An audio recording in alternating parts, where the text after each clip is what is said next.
الحمد لله نحمده ونستعينه ونستغفره ونؤمن به ونتوكل عليه ونعوذ بالله من شرور أنفسنا ومن سيئات أعمالنا من يهد الله فلا مضل له ومن يضلل فلا هادي له نشهد أن لا إله إلا الله وحده لا شريك له ونشهد أن سيدنا ونبينا ومولانا محمدا عبده ورسوله صلى الله تعالى عليه وعلى آله وأصحابه وأتباعه وأزواجه وذرياته وبارك وسلم تسليما كثيرا كثيرا اما بعد قابل احترام بزرگوں، عزیز دوستوں اور ساتھیوں،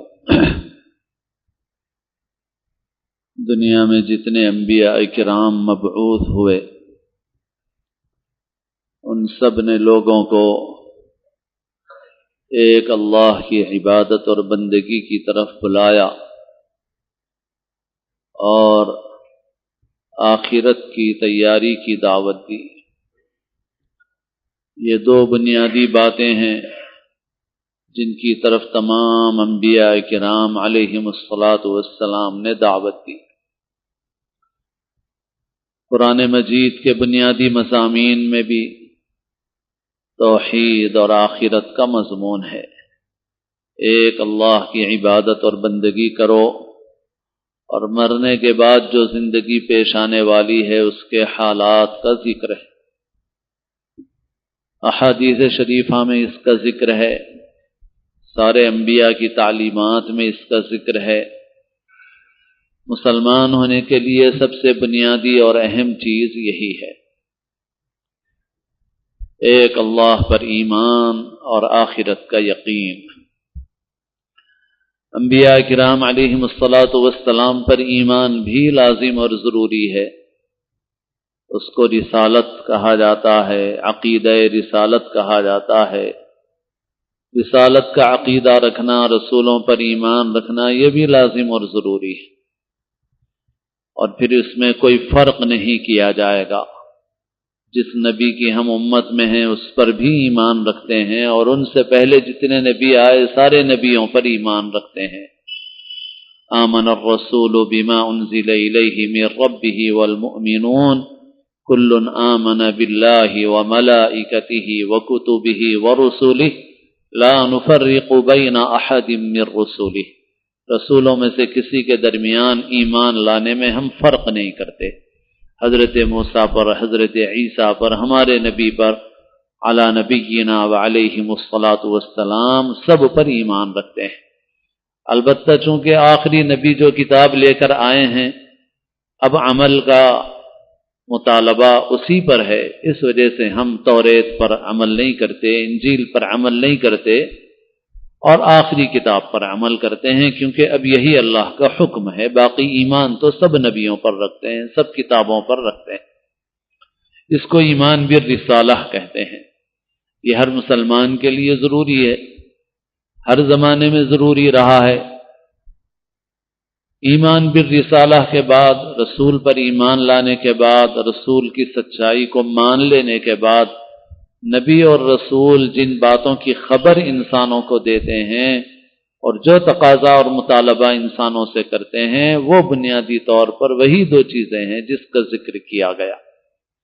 یعنی لوگوں سے کہتے ہیں کہ ایک اللہ پر ایمان لاؤ، اس کے ساتھ کسی کو کسی طرح سے شریک مت کرو، اور دوسرے یہ کہ اصل زندگی اس کی زندگی کے بعد ہے، مرنے کے بعد کی زندگی کی تیاری اور فکر کرو۔ بس یہی دو بنیادی باتیں ہوتی ہیں۔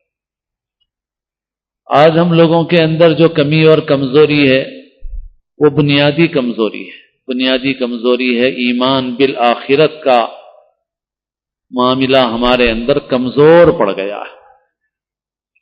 ایک اللہ پر ایمان ہے اور مجموعی طور پر امت شرک سے محفوظ ہے، اگرچہ کہ کچھ لوگ ایسے ہیں جو شرک میں، شرکیہ قسم کی چیزوں میں مبتلا ہو جاتے ہیں، لیکن مجموعی طور پر الحمدللہ امت محفوظ ہے۔ اللہ پر ایمان ہے، ایک اللہ پر ایمان ہے، اللہ کے ساتھ کسی کو شریک نہیں کرتے، مگر جہاں تک اصل زندگی آخرت کی زندگی کا تعلق ہے اس کا جیسا یقین اور اس کی جیسی فکر ہونا چاہیے وہ نہیں ہے، اور اسی کی وجہ سے ہر قسم کا بگاڑ ہمارے معاشرے کے اندر ہے۔ رسول اللہ صلی اللہ علیہ وسلم نے اسی کی خبر دی تھی آپ نے کہ جب تم دنیا کی محبت میں مبتلا ہو جاؤ گے تو برباد ہو جاؤ گے۔ رسول اللہ صلی اللہ علیہ وسلم کے پاس دو آدمی آئے، دونوں کا جھگڑا تھا اس بات پر کہ یہ مال میرا ہے۔ دونوں میں سے ہر ایک اس کا دعویٰ کرتا تھا کہ یہ مال میرا ہے، یہ مال میرا ہے۔ رسول اللہ صلی اللہ علیہ وسلم نے دونوں کی مختصر بات سنی، پھر لمبی بات مقدمے کے طور پر آپ نے بھی سماعت نہیں فرمائی، اس سے پہلے ہی آپ نے یہ فرمایا کہ دیکھو اگر چاہو تو میں تمہاری بات تفصیل سے سنوں اور پھر اس کے بعد فیصلہ کروں کہ یہ مال کس کا ہے، اور یہ بھی ممکن ہے کہ تم میں سے کوئی ایک آدمی اپنی بات کو زیادہ طاقت قوت سے اور اچھے انداز سے پیش کر دے اور اس کی وجہ سے اس کی بات صحیح معلوم ہو، تو میں بھی انسان ہوں، ہو سکتا ہے میں اس کے حق میں فیصلہ کر دوں، لیکن میرے فیصلہ کرنے سے وہ چیز اس کے لیے حلال نہیں ہوگی۔ اگر میں اس کے لیے فیصلہ بھی کر دوں لیکن وہ واقعے کے مطابق نہیں ہے، مجھ سے اگر غلطی ہو گئی اور میں نے اس کے حق میں فیصلہ کر دیا حالانکہ وہ اس کا حق نہیں ہے، تو میرے فیصلہ کرنے سے بھی وہ اس کے لیے جائز نہیں ہوگی، بلکہ میں اس کو آگ کا ایک ٹکڑا دے رہا ہوں۔ فَإِنَّمَا أَقْطَعُ لَهُ قِطْعَةً مِّنَ النَّارِ، لہذا تم سوچ لو۔ تو ان دونوں نے یہ کہا کہ اے اللہ کے رسول صلی اللہ علیہ وسلم ہم کو یہ مال نہیں چاہیے۔ اس میں سے ایک نے کہا کہ مجھے نہیں چاہیے، آپ یہ پورا کا پورا میرے بھائی کو ہی دے دیجیے۔ تو دوسرے نے کہا کہ مجھے بھی نہیں چاہیے، میں بھی نہیں لینا چاہتا، آپ اسی کو دے دیجیے، کیونکہ اگر میرے حق میں ناجائز اور حرام آ گیا تو میں کہاں کی مصیبت برداشت کروں، مجھے نہیں چاہیے، اسی کو دے دیجیے۔ تو اب تک دونوں میں جھگڑا یہ تھا کہ میرا ہے، اور اب دونوں کہنے لگے کہ مجھے بھی نہیں چاہیے، مجھے بھی نہیں چاہیے۔ تو رسول اللہ صلی اللہ علیہ وسلم نے فرمایا اچھا ایک کام کرو کہ دو حصے کر کے قرعہ ڈال کے دونوں لے لو، اور پھر اس کے بعد ایک دوسرے کو معاف کر دو کہ اگر میرا حق تمہاری طرف آ گیا تو میں نے تم کو معاف کر دیا۔ تو اس طرح سے وہ مال ان لوگوں نے دونوں نے آپس میں تقسیم کر لیا۔ کیا بنیاد ہے اس کی؟ اس کی بنیاد ہے آخرت کا یقین۔ جسے آخرت کا یقین ہوگا، جسے دوزخ کی آگ سے ڈر ہوگا، وہی ایسا عمل کرے گا، اور جس کو اس کا نہیں ہے تو ہم لوگوں کی زندگی دیکھیے تو اس کے برعکس نظر آتی ہے۔ ہم کہتے ہیں کہ صاحب ٹھیک ہے ہم دیکھ لیں گے، ہم عدالت چلے جائیں گے، تو رسول اللہ صلی اللہ علیہ وسلم فرما رہے ہیں کہ اگر میں بھی فیصلہ کر دوں اور وہ حق نہ ہو اس کا تو حلال نہیں ہے، آگ کا ٹکڑا دے رہا ہوں، تو کسی عدالت کے فیصلہ کرنے سے تو حلال نہیں ہو جائے گا، جائز نہیں ہو جائے گا۔ ہو سکتا ہے عدالت ہمارے حق میں فیصلہ کرے مگر وہ ہمارا حق نہیں ہے، تو عدالت کے فیصلہ کرنے سے حلال نہیں ہوگا ہمارے لیے، بلکہ وہ حرام ہی رہے گا ہمارے لیے۔ پھر آخرت کی فکر ایسی تھی، ایک صحابی نماز پڑھ رہے ہیں تو ان کو خیال اپنے باغ کا بار بار آ رہا ہے، تو ان کو خیال ہوتا ہے کہ یہ میرا باغ میری نماز کو خراب کر رہا ہے، لہذا وہ اس کے بعد اللہ کے رسول صلی اللہ علیہ وسلم کی خدمت میں حاضر ہو کے عرض کرتے ہیں کہ اس باغ کا مجھے نماز میں بار بار خیال آتا ہے، میری نماز اس سے خراب ہو جاتی ہے، میں اس کو اللہ کے راہ میں صدقہ کر دیتا ہوں، آپ اس کو فی سبیل اللہ خرچ فرما دیں، مجھے یہ باغ نہیں چاہیے۔ تو بتائیے کیا چیز بدلے میں مل رہی ہے اور کس چیز کے لیے وہ باغ چھوڑا جا رہا ہے، وہ باغ صدقہ کیا جا رہا ہے، اس لیے کہ ان کے دل میں آخرت کا یقین ہے، آخرت کی وقات ہے، آخرت کی فکر ہے۔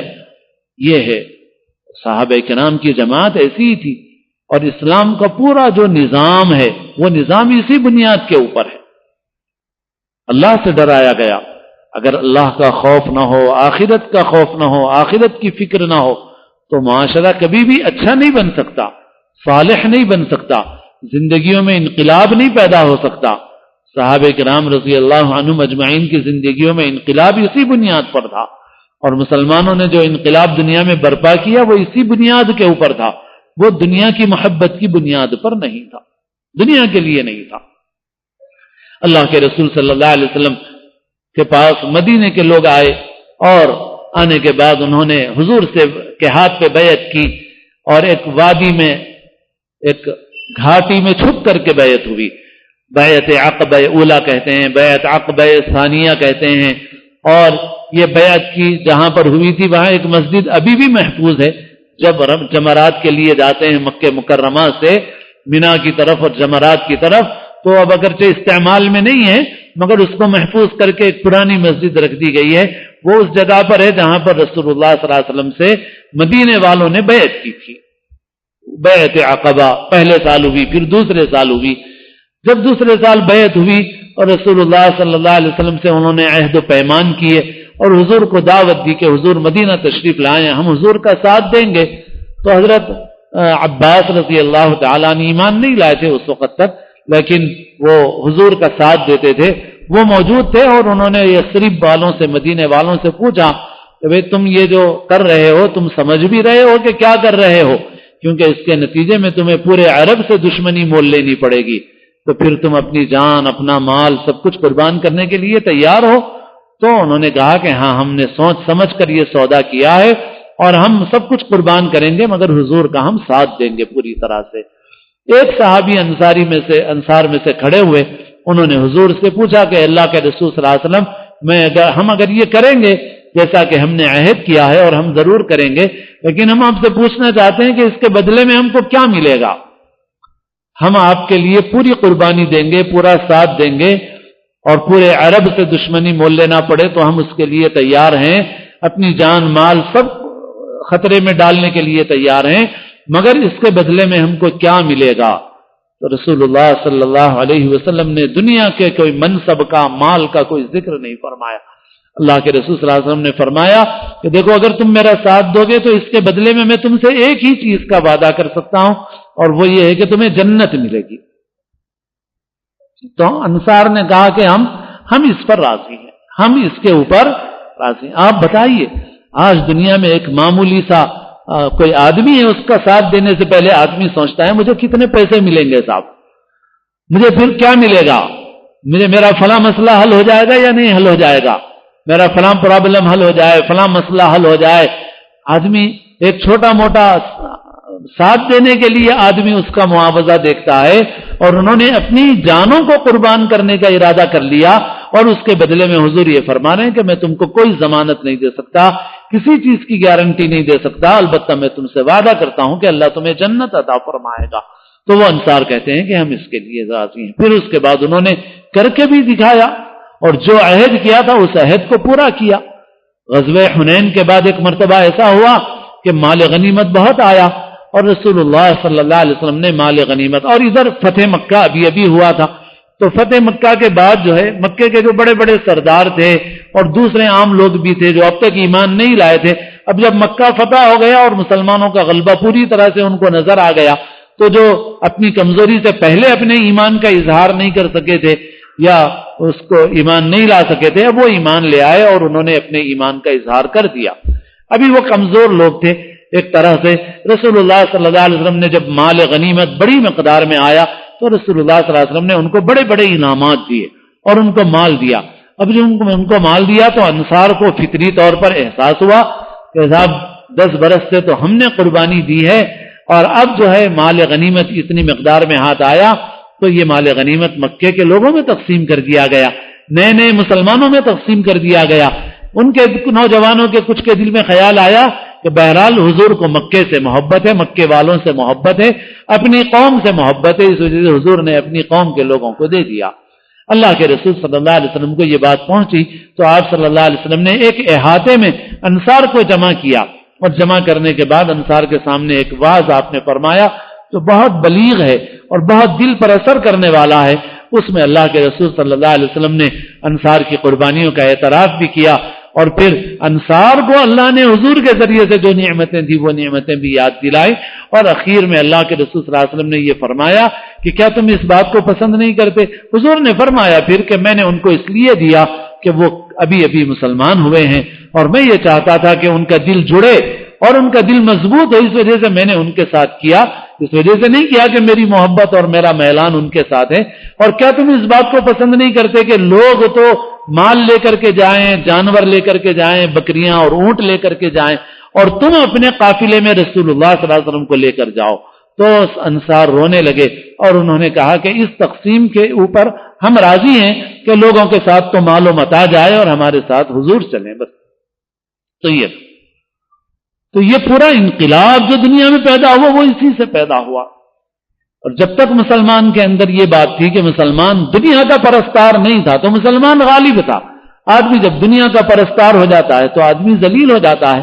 اللہ کے رسول صلی اللہ علیہ وسلم نے اسی لیے وہ جو مشہور حدیث بار بار سنائی جاتی ہے، آپ صلی اللہ علیہ وسلم نے اس میں فرمایا کہ ایک وقت ایسا آنے والا ہے کہ قومیں تمہارے اوپر ٹوٹ پڑیں گی، ایسے ٹوٹ پڑیں گی جیسے کھانے والے پیالے پر ٹوٹ پڑتے ہیں، لوگ دسترخوان پہ بلاتے ہیں ایک دوسرے کو، اس طرح سے لوگ تمہارے لیے بلائیں گے ایک دوسرے کو اور تم لقمہ تر بن جاؤ گے لوگوں کا. تو صحابہ کرام نے پوچھا کہ اللہ کے رسول صلی اللہ علیہ وسلم کیا ہماری تعداد کم ہوگی اس وقت؟ تو حضور نے فرمایا کہ نہیں، تعداد تو تمہاری بہت ہوگی، لیکن بہت ہونے کے باوجود بے وزن رہو گے، بے وقت رہو گے.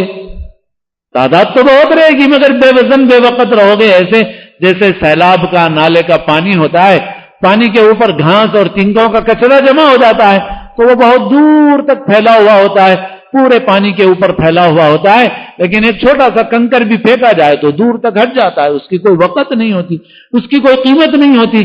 جیسے پانی کے اوپر کے ان تنکوں کی تعداد بہت زیادہ ہوتی ہے مگر ان کی کوئی وزن، ان کا کوئی وزن، ان کی کوئی وقت نہیں ہوتی، ایسے ہی تمہاری تعداد بھی بہت زیادہ ہوگی لیکن تم ایسے ہی بے وزن بے وقت ہو جاؤ گے.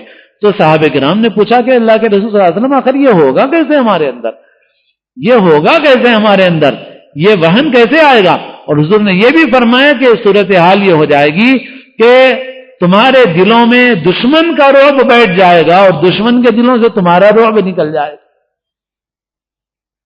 وَلَيَنزِعَنَّ اللَّهُ مِن صُدُورِ عَدُوِّكُمْ الْمَهَابَةَ مِنْكُمْ، کہ تمہارے دشمنوں کے دلوں سے تمہاری ہیبت نکال دی جائے گی اور اللہ تعالیٰ تمہارے دلوں میں کمزوری ڈال دے گا. تو صحابہ نے پوچھا کہ اللہ کے رسول آئے گی کیسے؟ تو آپ نے یہ جو بات فرمائی، آپ کے ارشادات معمولی نہیں ہیں، آپ نے جو بنیاد تھی، جو جڑ ہے بیماری کی، وہ آپ نے ارشاد فرمایا کہ وہ تمہارے اندر یہ بیماری ایسے آئے گی، حب الدنیا و کراہیت الموت، جب تمہارے اندر دنیا کی محبت آئے گی اور تم موت کو بھول جاؤ گے، موت کے بعد والی زندگی کی بات نہیں کرو گے اور جو کچھ ہے دنیا کو سب کچھ سمجھنے لگو گے، پھر اس کے بعد تم کمزور ہو جاؤ گے، تمہاری ہیبت دلوں سے نکل جائے گی، پھر تم تعداد میں زیادہ ہوتے ہوئے بھی بے وقت ہو جاؤ گے. مسلمان تاجروں کے ذریعے ایمان پھیلا، اسلام پھیلا. کیوں پھیلا؟ اس لیے کہ مسلمان تاجر کے دل میں دنیا کی محبت نہیں تھی. وہ مال کماتا تھا، حلال طریقے سے کماتا تھا، حرام طریقے سے نہیں کماتا تھا. وہ تھوڑے پہ قناعت کر لیتا تھا، زیادہ کی ہرس نہیں رکھتا تھا. اللہ دے تو زیادہ کی بھی قدر کرتا تھا، مال کا صحیح استعمال کرتا تھا. تو مسلمان تاجر کیسے بنا بھائی؟ مسلمان تاجر کیسے بنا؟ داعی کیسے بنا؟ تقریر سے تھوڑی بنا، بیانوں سے تھوڑی بنا، کتابوں سے تھوڑی بنا. وہ تاجر اس لیے بنا کہ اس تاجر میں اللہ کا خوف تھا، آخرت کا خوف تھا. وہ نہیں چاہتا تھا کہ وہ کوئی ایسا کاروبار اور ایسا معاملہ کرے جس سے اللہ کو ناراض کرے. لہذا اس کیریکٹر اور کردار سے لوگ ایمان لاتے تھے. آج ہماری جڑ، بیماریوں کی جڑ یہ ہے، دنیا کی محبت دل میں بس گئی ہے، آخرت کی فکر نہیں ہے، آخرت کا یقین نہیں ہے. کہنے کو تو ہم زبان سے کہتے ہیں مگر ہمارے اندر وہ کیفیت نہیں ہے. اس کا جو تقاضا ہونا چاہیے وہ زندگی میں کچھ ظاہر نہیں ہوتا. آدمی سے اگر کہہ دیا جائے، راستے سے گزر رہا ہے آدمی اور ایک کرنٹ کا تار پڑا ہوا ہے تو پتہ نہیں اس میں کرنٹ ہے بھی یا نہیں ہے، مگر پھر بھی آدمی احتیاط کرتا ہے. اور اگر کوئی کھڑا ہو کے بتانے لگے کہ بھئی اس کے اندر کرنٹ ہے تو آدمی اس کو ہاتھ لگانے کی جرات نہیں کرتا، اس وجہ سے کہ کون خطرہ مول لے کے مر جائے. ہاتھ بھی نہیں لگاتا آدمی، اس کو ہو بھی سکتا ہے، نہیں بھی ہو سکتا ہے کرنٹ اس کے اندر. کسی راستے میں لوٹنے والے ہوں اور خبر دی جائے کہ صاحب اس راستے میں رہزن ہے تو آدمی اس راستے سے جاتا نہیں ہے.